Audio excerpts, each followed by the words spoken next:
Welcome back to the channel, and I'm going to preview day one of the Dublin Racing Festival, and it promises to be a great day of racing. We've got some potential superstars out. If you look at the Juvenile Hurdle, we've got some very exciting types in the Flatlace too. There might be some stars of the future there, and we also see the Irish Gold Cup where there's some fascinating horses, some looking to bounce back from poor runs, so it'll be very interesting to see how it gets on. But we're going to start off in the Juvenile Hurdle, where Vauban is currently 11-8 favourite at the time of filming.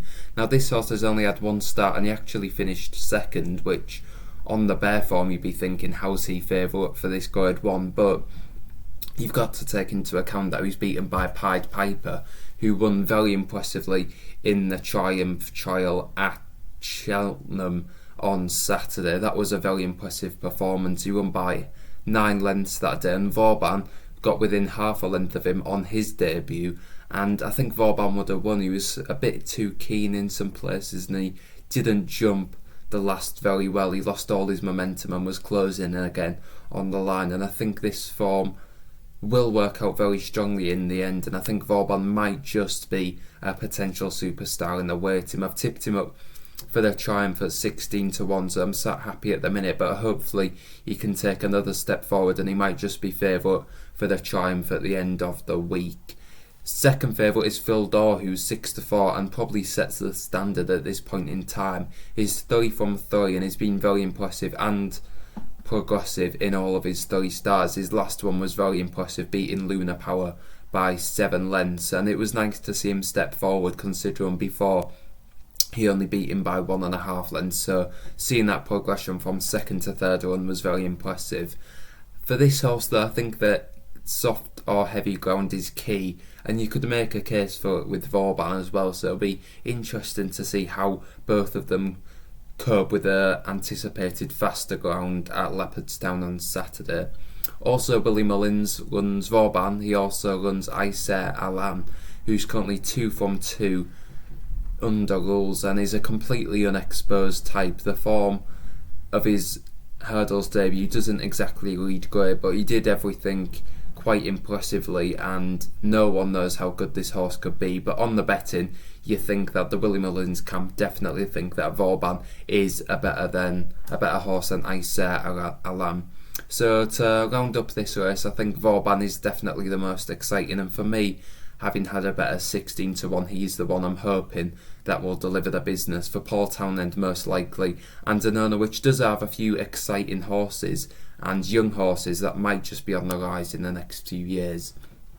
Moving over to the Irish Arkle, and it's Willie Mullins who heads the betting again with Blue Lord, who's 2 from 2 when going chasing, and he hasn't put a foot wrong at all. He's been very impressive in both his starts, but this is a significant step up in class, and the betting suggests that he'll be good enough to do that very well. Riviere de Tell is second favourite for Gordon Elliott, and this horse was actually right up behind Fernie Hollow, which was very impressive. He got a lot of weight that day, but this 5-year-old could just be that step forward of Blue Lord at this point in the season, having 4 runs compared to his 2.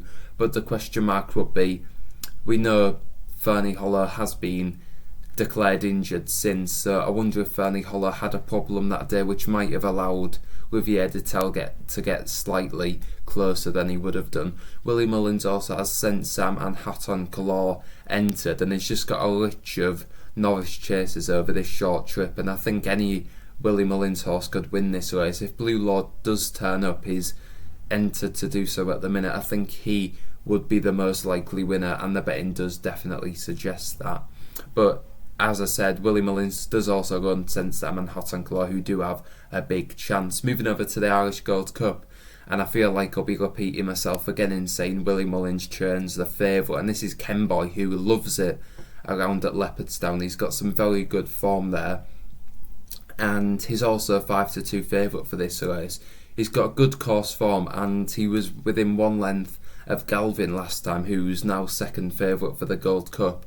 And I thought Ken Boy was actually going to win it that day. He looked heading towards the last that he might just hold on, but Aplutard and Galvin did come past in the closing stages, but he was sent off 11-1 and wasn't really expected to get as close as he did, so it was very impressive to see him nearly winning and only being a length behind Galvin.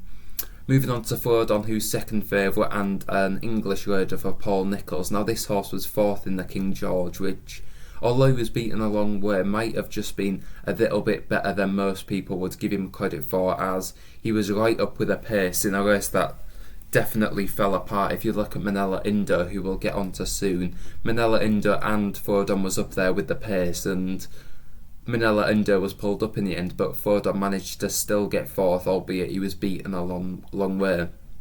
He also does have form travelling over to Ireland. He won the Ladbrokes Champion Chase and beat Galvin and Manella Indo again that day, so he definitely will take to the travelling, and he should run his race, and that might be good enough to give Kenboy a lot to think about. Moving on to Manella Indo, who's third in the betting and 7-2.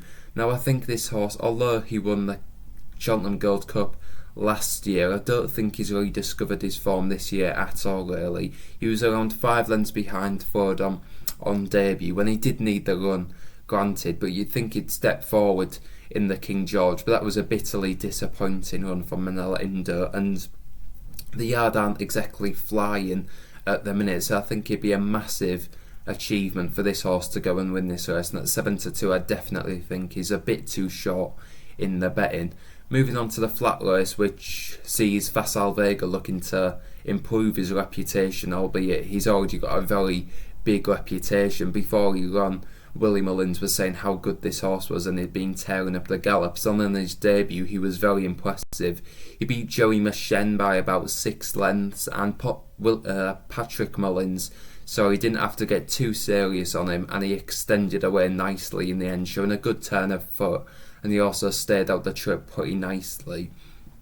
Joey Machen has won quite impressively since then as well, so that form has definitely been boosted. The danger would be the Big Doyen, who's currently 9-2 and 2 out of 2 for Peter Fahey, but you just think Facile Vega might just have that class edge over the Big Doyen. Nevertheless, it's going to be a great race and a great day of racing in general. Let me know who you're looking forward to see. For me, the one horse that I can't wait to see is Vauban, as I look to improve on the odds I got at 16-1 for the Triumph Hurdle. Elsewhere, Blue Lord could really be anything in the Irish Arkland, would be impressive, and the Irish Gold Cup always throws up a great finish, and for me I think Kenboy with that course form, and he would have been primed for this, I think it's his big target, whereas other horses are looking for their big performances later on in the season. When you look at the Cheltenham Gold Cup, for sure Kenboy can't win a Cheltenham Gold Cup, but he might just be able